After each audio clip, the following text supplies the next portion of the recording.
All right.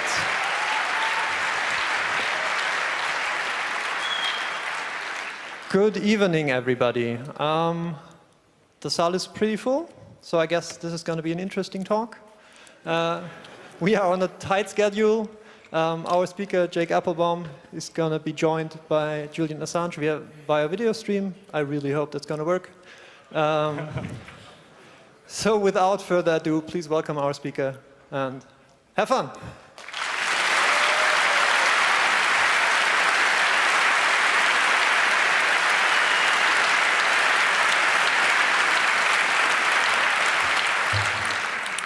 So, we have a surprise guest. Some of you might know her. She saved Edward Snowden's life. Her name is Sarah Harrison.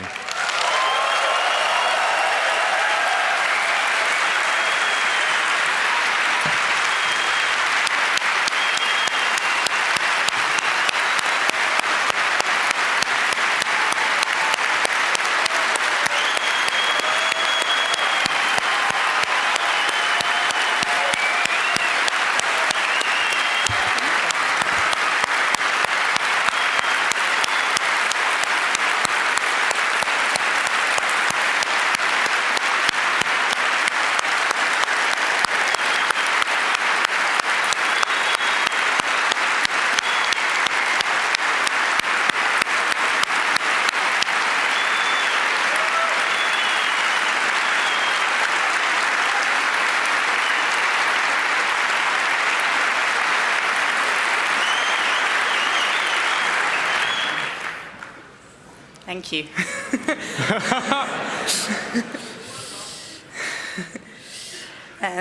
Good evening. My name is Sarah Harrison, as you all appear to know. I'm a journalist working for WikiLeaks. This year I was part, as Jacob just said, of the WikiLeaks team that saved Snowden from a life in prison. This act and my job has meant that our legal advice is that I do not return to my home, the United Kingdom, due to the ongoing terrorism investigation there in relation to the movement of Edward Snowden documents. The UK government has chosen to define disclosing classified documents with an intent to influence government behaviour as terrorism. I'm therefore currently remaining in Germany. But it's not just myself personally that has legal issues at WikiLeaks. For a fourth Christmas, our editor Julian Assange continues to be detained without charge in the UK. He's been granted formal political asylum by Ecuador due to the threat from the United States. But in breach of international law, the UK continues to refuse to allow him his legal right to take up this asylum. In November of this year, a US government official confirmed that the enormous grand jury investigation, which commenced in 2010, into WikiLeaks, its staff, and specifically Julian Assange, continues. This was then confirmed by the spokesperson of the prosecutor's office in Virginia. The Icelandic Parliament held an inquiry earlier this year where it found that the FBI had secretly and unlawfully sent 9 agents to Iceland to conduct an investigation into WikiLeaks there. Further secret interrogations took place in Denmark and Washington. The informant they were speaking with has been charged with fraud and convicted on other charges in Iceland.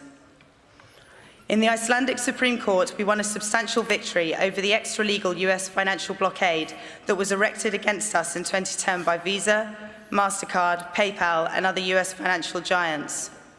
Subsequently, MasterCard pulled out of the blockade.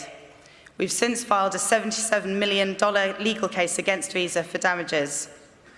We filed a suit against Visa in Denmark as well, and in response to questions about how PayPal's owner can start a free press outlet whilst blocking another media organization, he's announced that the PayPal blockade of WikiLeaks has ended.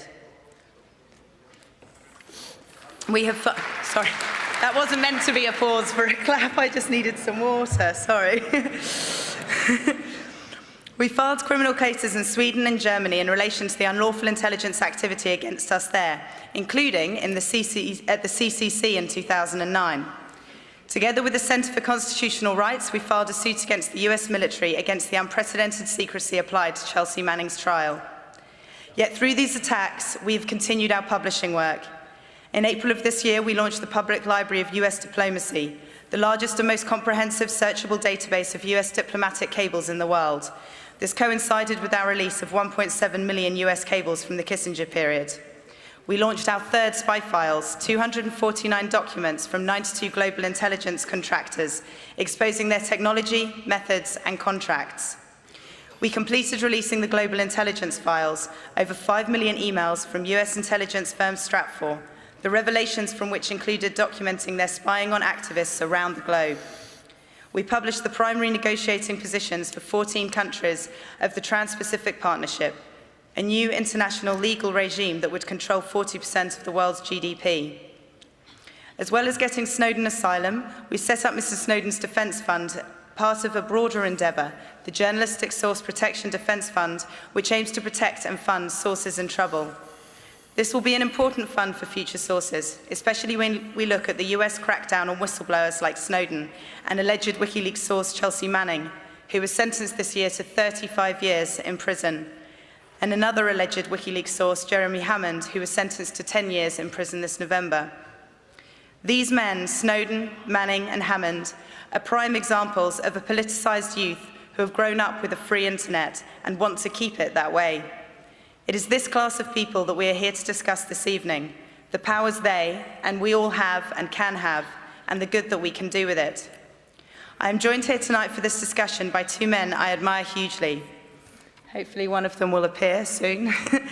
WikiLeaks Editor-in-Chief Julian Assange and Jacob Appelbaum, both who have had a long history in defending our right to knowledge, despite political and legal pressure. There he is.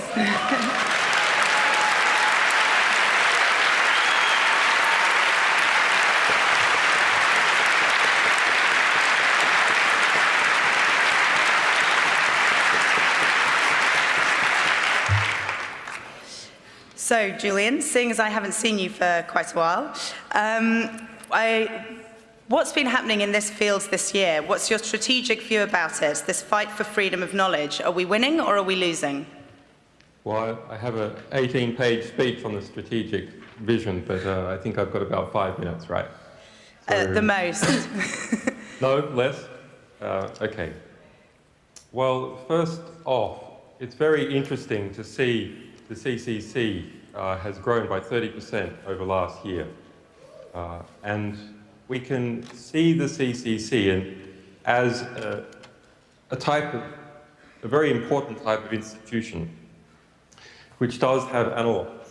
The CCC is a paradox in that it has the vibrancy of a young movement, but also now has been going nearly 30 years since its founding in 1981 by Holland and others.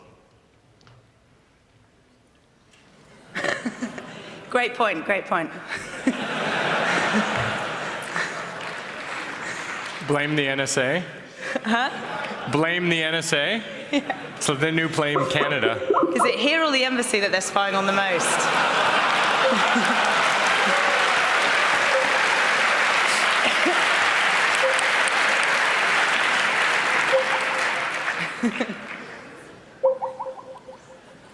See. Such a good talk, isn't it, guys? I wish, I wish Bruce Willis would pick up the phone.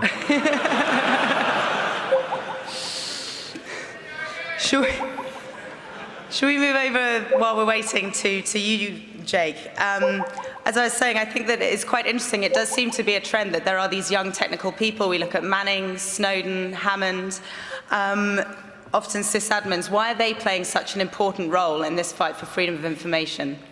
Well, so I think there are a couple important points. The first important point is to understand that all of us have agency. But some of us actually literally have more agency than others in the sense that you have access to systems that give you access to information that help to found knowledge that you have in your own head. So someone like Manning or someone like Snowden who has access to these documents in the course of their work, they will simply have a better understanding of what is actually happening. They have access to the primary source documents as part of their job. This, I think, fundamentally is a really critical I would say a formative thing. When you start to read these original source documents, you start to understand the way that organizations actually think internally. I mean, this is one of the things that Julian Assange has said quite a lot. It's that when you read the internal documents of an organization, that's how they really think about a thing. This is different than a press release. And people who have grown up on the internet, and they're essentially natives on the internet, and that's all of us, I think, for the most part. It's definitely me. That essentially forms a way of thinking about organizations where the official thing that they say is not interesting. You know that there's an agenda behind that. And you don't necessarily know what that true agenda is. And so people who grow up in this and see these documents, they realize the agency that they have. They understand it, they see that power, and they want to do something about it, in some cases. Some people do it in small starts and fits. So there are lots of sources for lots of newspapers that are inside of defense organizations or really, really large companies, and they share this information. But in the case of Chelsea Manning, in the case of Snowden, they went big.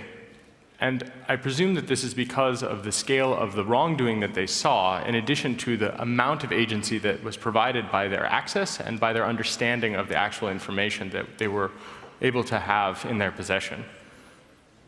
And do you think that it's something to do with being technical, they have a potential ability to find a way to do this safer than other people, perhaps?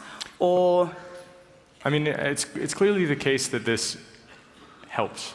There's no question that understanding how to use those computer systems and being able to navigate them, that is going to be a helpful skill. But I think what it really is that these are people who grew up in an era, and I myself am one of these people, where we grew up in an era where we are overloaded by information, but we still are able to absorb a great deal of it. And we really are constantly going through this. And if we look to the past, we see that it's not just technical people, it's actually people who have an analytical mind. So for example, Daniel Ellsberg, who's famous for the Ellsberg paradox, he was, of course, a very seriously embedded person in the US military. He was in the RAND Corporation, he worked with McNamara, and during the Vietnam War, he had access to huge amounts of information. And it was the ability to analyze this information and to understand, in this case, how the US government during the Vietnam War was lying to the entire world. And it was the magnitude of those lies, combined with the ability to prove that they were lies, that I believe, combined with this analytical skill, it was clear what the action might be, but it wasn't clear what the outcome would be. And with Ellsberg, the outcome was a very positive one. In fact, it's the most positive outcome for any whistleblower so far that I know of in the history of the United States and maybe even in the world. What we see right now with Snowden and what we've now seen with Chelsea Manning is unfortunately a very different outcome, at least for Manning. So this is also a hugely important point, which is that Ellsberg did this in the context of resistance against the Vietnam War. And when Ellsberg did this, there were huge support networks. There were gigantic things that split across all political spectrums of society. And so it is the analytical framework that we find ourselves with still, but additionally with the internet. And so every single person here that works as a sysadmin, could you raise your hand? Right. You represent, and I'm sorry to steal Julian's thunder, but he was using Skype, and, well,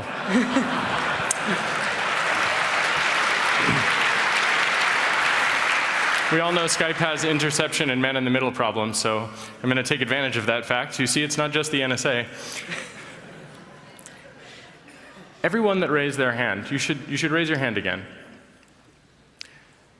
If you work at a company where you think that they might be involved in something that is a little bit scary, keep your hand up. Right. So here's the deal. Everybody else in the room lacks the information that you probably have access to. And if you were to make a moral judgment, if you were to make an ethical consideration about these things, it would be the case that as a political class, you would be able to inform all of the other political classes in this room, all of the other people in this room, in a way that only you have the agency to do. And those who benefit from you never doing that are the other people that have that. Those people also are members of other classes as well. And so the question is, if you were to unite as a political class, and we are to unite with you in that political class, we can see that there's a contextual way to view this through a historical lens, essentially, which is to say that when the industrialized workers of the world decided that race and gender were not lines that we should split on, but instead we should look at workers and owners, then we started to see real change in the way that workers were treated and in the way that the world itself was organizing labor. And this is a hugely important change during the Industrial Revolution. And we are going through a very similar time now with regard to information politics and with regard to the value of information in our information age.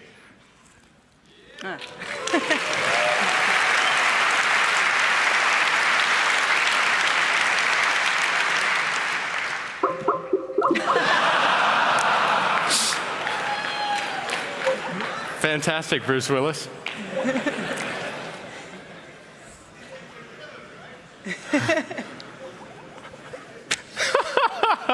Jesus Christ, Julian, use Jitsi already.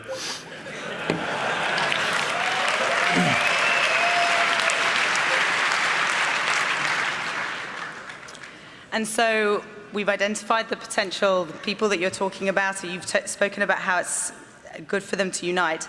What are the next steps? How do they come forth? How do they share this information? Well, let's consider a couple of things. First is that Bradley Manning, now Chelsea Manning, Daniel Ellsberg, still Daniel Ellsberg, Edward Snowden, living in exile in Russia, unfortunately. Still Edward Snowden. Still Edward Snowden, hopefully. These are people who have taken great actions where they did not even set out to sacrifice themselves. But once when I met Daniel Ellsberg, he said, "Wouldn't you go to prison for the rest of your life to end this war?" This is something he asked me, and he asked it to me quite seriously. And it's very incredible to be able to ask a hypothetical question of someone. That wasn't a hypothetical question. What he was trying to say is that right now you can make a choice in which you can actually have a huge impact should you choose to take on that risk. But the point is not to set out to martyr yourself. The point is to set out. Are you going to stick around this time, Julian? I don't know. I'm waiting for the quantum hand, Jake. The quantum hand that wants to strangle you? Yeah. Yeah. Well, so we were just discussing right now the previous context, that is Daniel Ellsberg, the Edward Snowdens, the Chelsea Mannings, how they have done an honorable, a good thing, where they've shown a duty to a greater humanity, a thing that is more important than loyalty, for example, to a bureaucratic oath, but rather loyalty to universal principles. So the next question is, how does that relate to the people that are here in the audience? How is it that the case that people who have access to systems where they have said themselves they think the companies they work for are sort of questionable or doing dangerous things in the world? Where do we go from people who have done these things previously to these people in the audience? Well, look, I don't know how much ground you covered, but I think it's important that we recognize what we are and what we have become, and that high-tech workers are a particular class. In fact, very often a Class A class, but in a position to, in fact, control the levers of society. Every institution from the NSA, the CIA, to tax would cease operating tomorrow.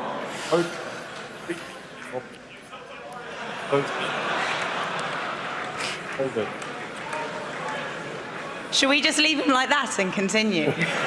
Yeah.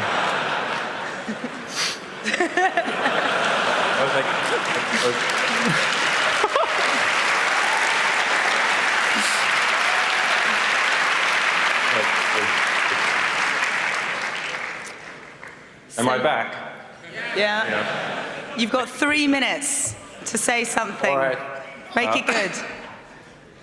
Those high-tech workers, we are a particular class, and it's time that we recognized that we are a class and looked back in history and understood that the great gains in human rights and education and so on that were gained through powerful industrial workers, which form the backbone of the economy of the 20th century, that we have that same ability, but even more so because of the greater interconnection that exists now economically and politically, which is all underpinned by system administrators. And we should understand that system administrators are not just those people who administer one Unix system or another. They are the people who administer systems. And the system that exists globally now is created by the interconnection of many individual systems. And we are all, or many of us, are part of administering that system and have extraordinary power in a way that is really an order of magnitude different to the power industrial workers had back in the 20th century. And we can see that in the cases of the famous leaks that WikiLeaks has done, or the recent Edward Snowden revelations. It is possible now for even a single system administrator to have a very significant change to the, or rather apply a very significant constraint, a constructive constraint to the behavior of these organizations, not merely wrecking or disabling them, not merely going out on strikes to change policy, but rather shifting information from an information apartheid system which we're developing from those with extraordinary power and extraordinary information into the knowledge commons, where it can be used to, not only as a disciplining force, but it can be used to construct and understand the new world that we're entering into. Now, Hayden, the former director of the CIA and NSA, is terrified of this. In Cypherpunks, we called for this directly last year, but to give you an interesting quote from Hayden, possibly following up on those words of mine and others. We need to recruit from Snowden's generation, says Hayden. We need to recruit from this group because they have the skills that we require. So the challenge is how to recruit this talent while also protecting ourselves from the small fraction of the population that has this romantic attachment to absolute transparency at all costs. And that's us, right? So what we need to do is spread that message and go into all those organizations. In fact, deal with them. I'm not saying don't join the CIA. No, go and join the CIA. Go in there, go into the ballpark and get the ball and bring it out with that understanding, with the paranoia that all those organizations will be infiltrated by this generation, by an ideology that is spread across the internet, and every young person is educated on the internet. There will be no person that has not been exposed to this ideology of transparency and understanding of wanting to keep the internet, which we were born into, recognizing their own power and taking concrete and robust action to make sure they lived in the sort of society that they wanted to, and not in a hellhole dystopia. Thank you.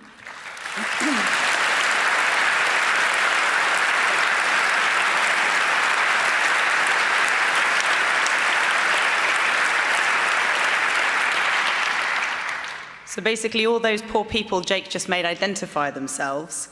You have the power to change more systems than the one you're working on right now. And I think it's time to take some questions, because we don't have long left. If there are any, what's the... If you do have questions, please line up in the middle of the room. We have microphones there. Well, why If you cannot reach one, please put your hand up and we'll try to get one to you. while we wait for the first question, I'd just like to say, I'm not sure how many people in there. Start going to the mic even while he's lot. talking if you do have a question, because otherwise we won't know that you have one, and It looks like we'll there's just keep quite a on lot. going. Yeah, I can go for a bonfire. Alternatively, just raise your hand and we'll try to get to you. There's quite a lot of people there, but you should all know that due to the various sorts of proximity measures that are now employed by NSA, GCHQ and Five Eyes Alliance, if you've come there with a telephone, or if you've been even in Hamburg with a telephone, you are all now coupled to us. You are coupled to this event. You are coupled to this speech in an irrevocable way. And that is now true for many people. So either we have to take command of the position that we have, understand the position we have, understand that we are the last free people, and the last people essentially with an ability to act in a situation, or we are the group that will be crushed because of this association.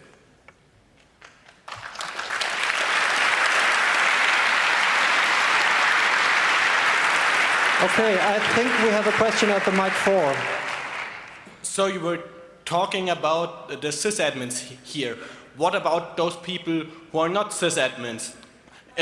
Not only joining CIA and those companies, what else can we do? Jake, do you want to have a go at that one? Sure. So this is a question of agency, right? Timing. It's a question in which one has to ask, very simply, what is it that you feel like you can do? And many people that are in this audience, I've had this discussion with them. For example, Edward Snowden did not save himself. I mean, he obviously had some ideas, but Sarah, for example, not as a system administrator, but as someone who was willing to risk her person, she helped as a source. Specifically for source protection, she took actions to protect him. So there are plenty of things that can be done. To give you some ideas, Edward Snowden's still sitting in Russia now. There are things that can be done to help him even now. And there are things to show that if we can succeed in saving Edward Snowden's life and to keep him free, that the next Edward Snowden will have that to look forward to. And if we look also to what has happened to Chelsea Manning, we see additionally, that Snowden has clearly learned, just as Thomas Drake and Bill Binney sets an example for every single person about what to do or what not to do. It's not just about system administrators, it's about all of us actually recognizing that positive contribution that each of us can make. Okay, our next question will be microphone 2, please.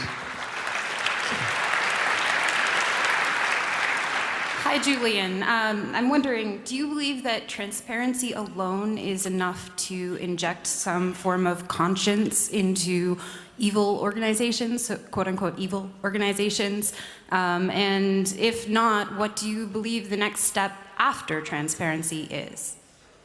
It's not about injecting conscience. It's about providing two things. One, an effective deterrent to particular forms of behavior. And two, finding that information which allows us to construct and order the world around us, to educate ourselves in how the world works and therefore be able to manage the world that we are a part of. The restriction of information, the restriction of those bits of information colours it. It gives off an economic signal that information is important when it's released, because otherwise why would you spend so much work in restricting it? So the people who know it best restrict it. We should take their measurements of that information as a guide and use that to pull it out where it can achieve some kind of reform. That in itself is not enough. It creates an intellectual commons, which is part of our mutual education. But we need to understand, say, if we look at the Occupy event, a very interesting political event, where revelations and perhaps destabilization led to a very large group of people wanting to do something. However, there was no organizational scaffold for these people to attach themselves to, no nucleus for these people to crystallize onto. And it is that problem, which is an endemic problem of the anarchist left, actually. The CCC, why are we having this right now? Because the CCC is an organized structure. It's a structure which has been able to grow to accommodate the 30% of extra people that have occurred this year, to shift and change and act like one of the better workers' universities that are around. So we have to form unions and networks and create programs and organizational structures. And those organizational structures can also be written in code. Bitcoin, for example, is an organizational structure that creates an intermediary between people. It sets up rules between people. It may end up as a quite totalitarian system one day. Who knows? But at the moment, it provides some kind of balancing. So code and human structures do things. WikiLeaks was able to rescue Edward Snowden because we are an organized institution with collective experience. Okay, I think there's one question left that's coming from the internet. Yes, on IRC there was the question, what was the most difficult part on getting Snowden out of the US? That's quite a loaded question. Yeah, that's interesting to think whether we can actually answer that question at all. I'll give a variant of the answer. Because of the legal situation, it is a little bit difficult. As some of you may know, the UK government has admitted to spending £6 million a year approximately surveilling this embassy in the police forces alone. So you can imagine the difficulty in communicating with various people in different countries in relation to his diplomatic asylum and into logistics in Hong Kong in a situation like that. And the only reason we were able to succeed is because of extremely diligent use. Perfectly timed. And we didn't use Skype. Do we have time for one more question? I think we ran out of our time. I'm very sorry. That was such a fantastic, perfect way to make sure that you didn't learn the answer to that question.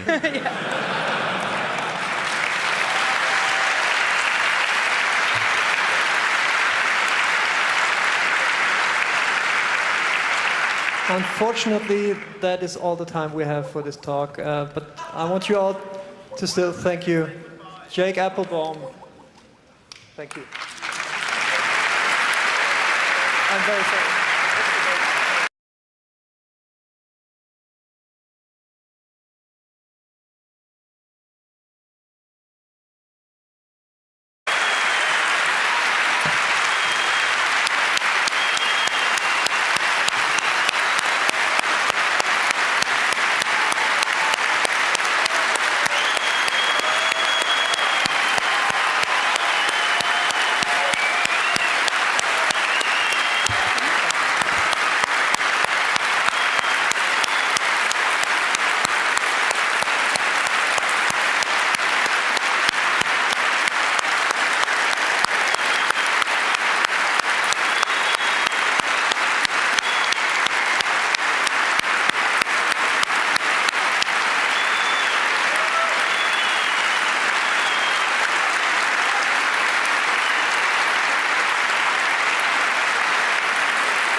Thank you.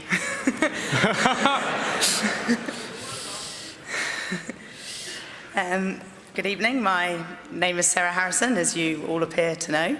I'm a journalist working for WikiLeaks. This year I was part, as Jacob just said, of the WikiLeaks team that saved Snowden from a life in prison. This act and my job has meant that our legal advice is that I do not return to my home, the United Kingdom, due to the ongoing terrorism investigation there in relation to the movement of Edward Snowden documents. The UK government has chosen to define disclosing classified documents with an intent to influence government behaviour as terrorism. I'm therefore currently remaining in Germany. But it's not just myself personally that has legal issues at WikiLeaks. For a fourth Christmas, our editor Julian Assange continues to be detained without charge in the UK. He's been granted formal political asylum by Ecuador due to the threat from the United States, but in breach of international law, the UK continues to refuse to allow him his legal right to take up this asylum. In November of this year, a US government official confirmed that the enormous grand jury investigation, which commenced in 20 whilst blocking another media organisation, he's announced that the PayPal blockade of WikiLeaks has ended. We have, sorry, that wasn't meant to be a pause for a clap, I just needed some water, sorry.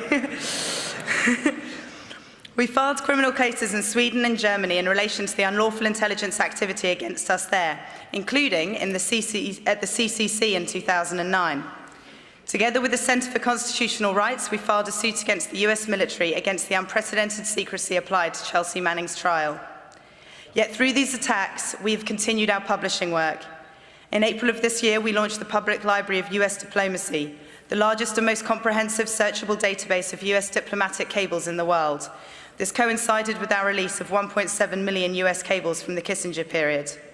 We launched our third spy files, 249 documents from 92 global intelligence contractors, exposing their technology, methods, and contracts. We completed releasing the 10 into WikiLeaks, its staff, and specifically Julian Assange continues. This was then confirmed by the spokesperson of the prosecutor's office in Virginia. The Icelandic Parliament held an inquiry earlier this year where it found that the FBI had secretly and unlawfully sent 9 agents to Iceland to conduct an investigation into WikiLeaks there. Further secret interrogations took place in Denmark and Washington. The informant they were speaking with has been charged with fraud and convicted on other charges in Iceland.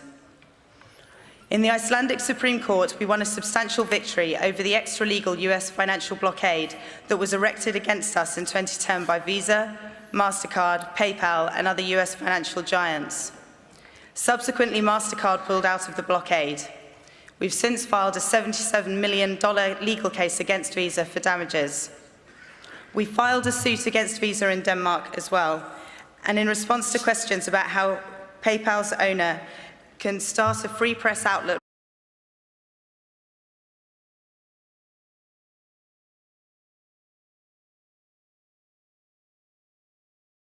All right.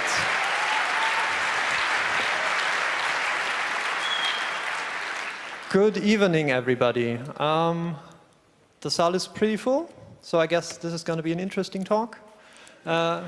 We are on a tight schedule. Our speaker, Jake Applebaum, is going to be joined by Julian Assange via video stream. I really hope that's going to work. So without further ado, please welcome our speaker and have fun.